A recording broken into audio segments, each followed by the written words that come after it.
It ain't good. I'm sure a great shout of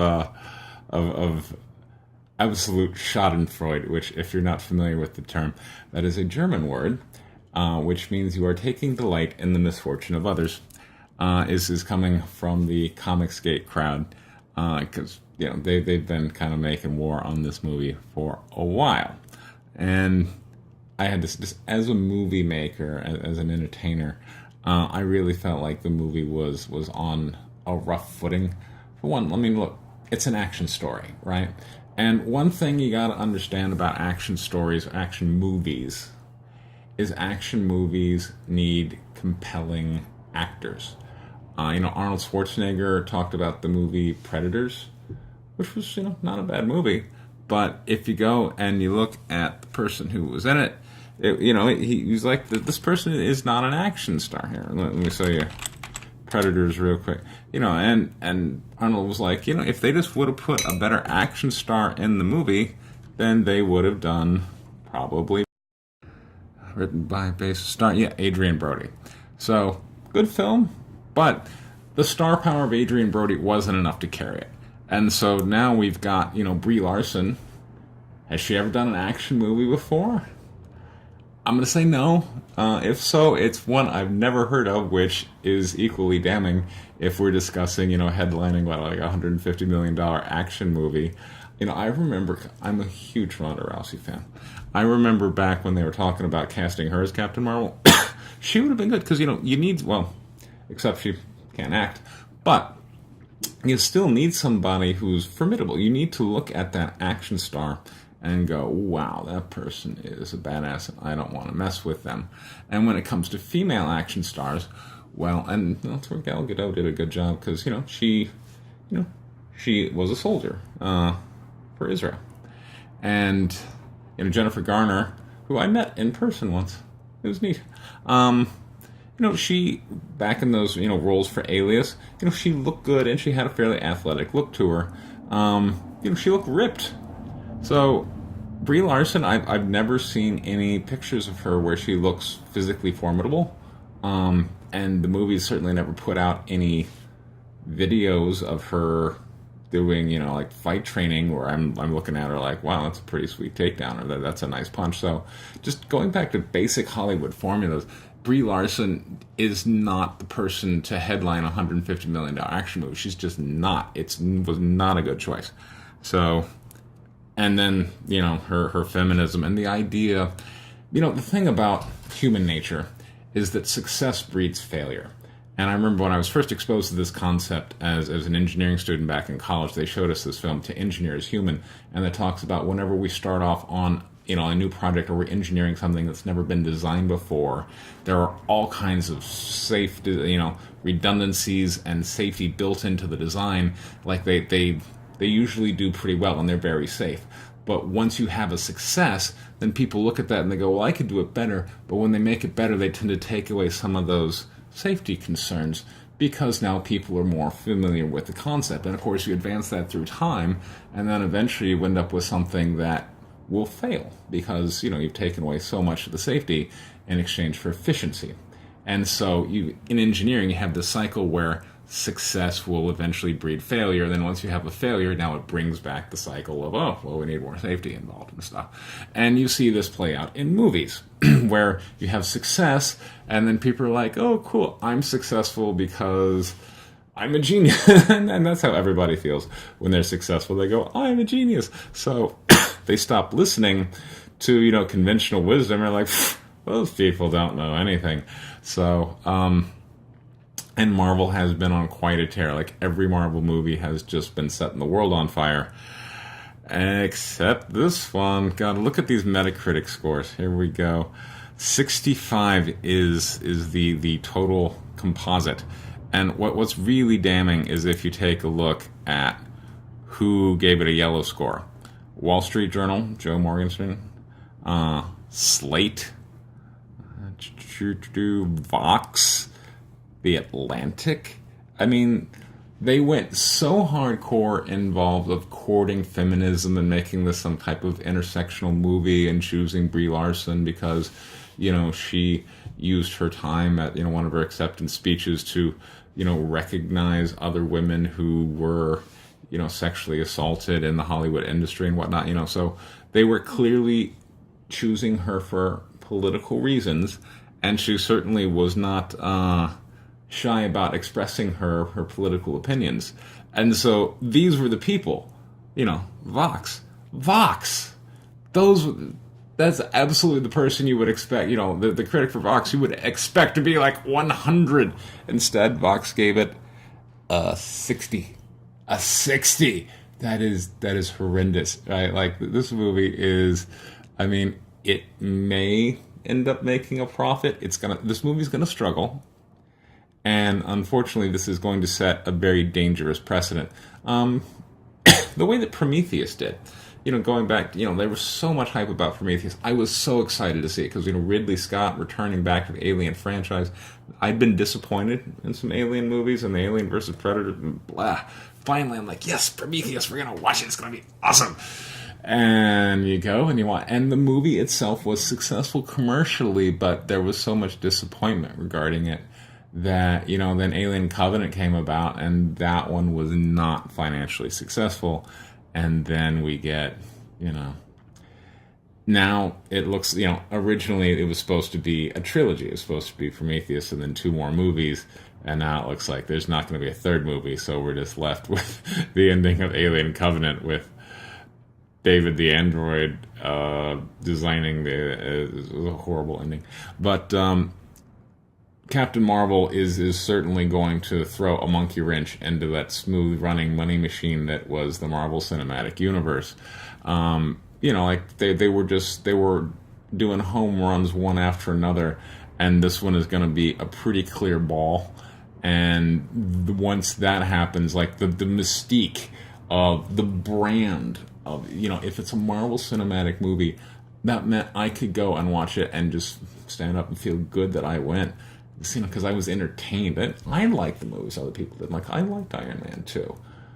Iron Man 3 got goofy. I was, and not, but I was still entertained. But they went too far in Iron Man 3. And I like Thor too. Like all those movies. Like if it's on and I'm just bored, I'm like, sure, let's watch a Marvel movie. If I'm on like a flight somewhere, I'm like, yeah, sure, let's put it on, because I know I'm going to be entertained. This one, like people just describing the movie as boring, as lacking a character arc, of just being missing the fundamentals of film. And like when Vox is giving you a 60, ooh. So this is going to change things. And we're going to certainly see some shifts. And, like Gillette, that company that makes shaving products for men, that put out an ad 2 or 3 months ago about, hey, man, you need to be better. They seem to have changed their tune, because now they put out an ad about, men sweat, and it's a white family, and they're doing this nice, the guy is, it's like, good job, man. I'm like, okay. So, Gillette wants to change the conversation they were suddenly having, because, that ad was a conversation. And Captain Marvel, again, well, it's just out there for us to have a conversation. But really, what conversation are we supposed to have? I mean, it's at the end of the day, it's a superhero movie about this made-up character that they've given amazing superpowers to, apparently the most powerful character in the Marvel Cinematic Universe. And she goes and she does this big battle scene to I'm Just a Girl by Gwen Stefani. What? First of all, she's not just a girl. Like, the theme of I'm Just a Girl by Gwen Stefani is she is at the mercy of society. That society, just won't let her be anything. The song written by the woman who went on to, earn millions of dollars because society wouldn't let her do anything. All right, but that's a different story. But I'm saying, why take that song and apply it to the most powerful superhero, supposedly, right? Like, what? That's a completely mixed message. She's not just a girl. She's not at the whim of society. She's not. I mean, this whole thing is just muddy. It's just a whole package of girl power, just all rolled up into one big poop sandwich. I'm sorry, but this movie just sounds bad. And and now very left leaning publications have come out and said it's good that now feminists have a mediocre action movie. Just like they always wanted. I've known a lot of feminists, and I've had conversations with them, and they've always said to me, Preston, one thing we really need is a mediocre action movie. Not right. Okay, they never. That never needed to happen. We should just make good pictures, and if we want an empowered female character, okay, fine. But what is it about her story that is empowered or even relatable? So anyway, I mean, I know that they tried to turn, and here's where I haven't seen the movie, so it's tough for me to really go to school on the character arc. But from what I'm understanding from reading the reviews, the character doesn't really remember much of her past. She remembers some of it, so it's not even like we can have this arc like I did in my comic book Guinevere the Manufacturer, where you have someone who has gained superpowers, but they still are kind of haunted by their mortal past. And, and then it's about transcendence and the need to overcome. And this story is bad. It was bad from inception. I think when you sit down and you go, what we need? We need a feminist movie, a feminist action movie. Like, that statement is bizarre, because feminists don't like action movies. They don't go see action movies. They want to watch boring movies like, oh God, The Hours. I remember I broke my daughter of that habit back when she was not that she had a habit, but of that habit ever developing. I remember I was talking with her early. She liked action movies. She liked to watch them with me, and I said, your feminist friends won't like action movies. And I didn't even know her feminist friends, but I just know feminists don't like action movies. And she was like, oh, Dad, you're right. Why is that? And I'm like, oh, because it's not what they instead like movies like The Hours. And she's like, what's The Hours? I'm like, what? Let's watch it. So we watched The Hours. She's like, that's the most boring, horrible, pointless, she just went on and on and on about how, we both just love just tearing into that movie because it's a horrible movie. But I'm like, go ask your feminist friends what they think of it. And she did. She would ask them, like, what do you think of The Hours? And they're like, oh, it was very good. And then I'm like, and if you ask them follow-up questions, most of them will not be able to remember or even discuss the plot with you, because it was one of these idea movies, and they wanted Captain Marvel to be like that, like an idea movie that you went, you saw it, and you had this positive buzz about, wasn't it so interesting where Virginia Woolf walked into the river at the end, and after writing her book that influenced so many other women, except it's a superhero movie. Basically, they ended up with a compromise that nobody wants to see. The men don't want to see it because Brie Larson is not a compelling action hero. There's nothing badass about her. There's no reason why I should feel intimidated by her as a person, right? She's not gonna. It's not like Ronda Rousey where I'm like, okay, I'm sorry, Miss Rousey, right? There's nothing intimidating about her. Like back when Arnold Schwarzenegger was swinging the sword in Conan, he looked like someone you did not want to screw with. Brie Larson? No. So that's a miss.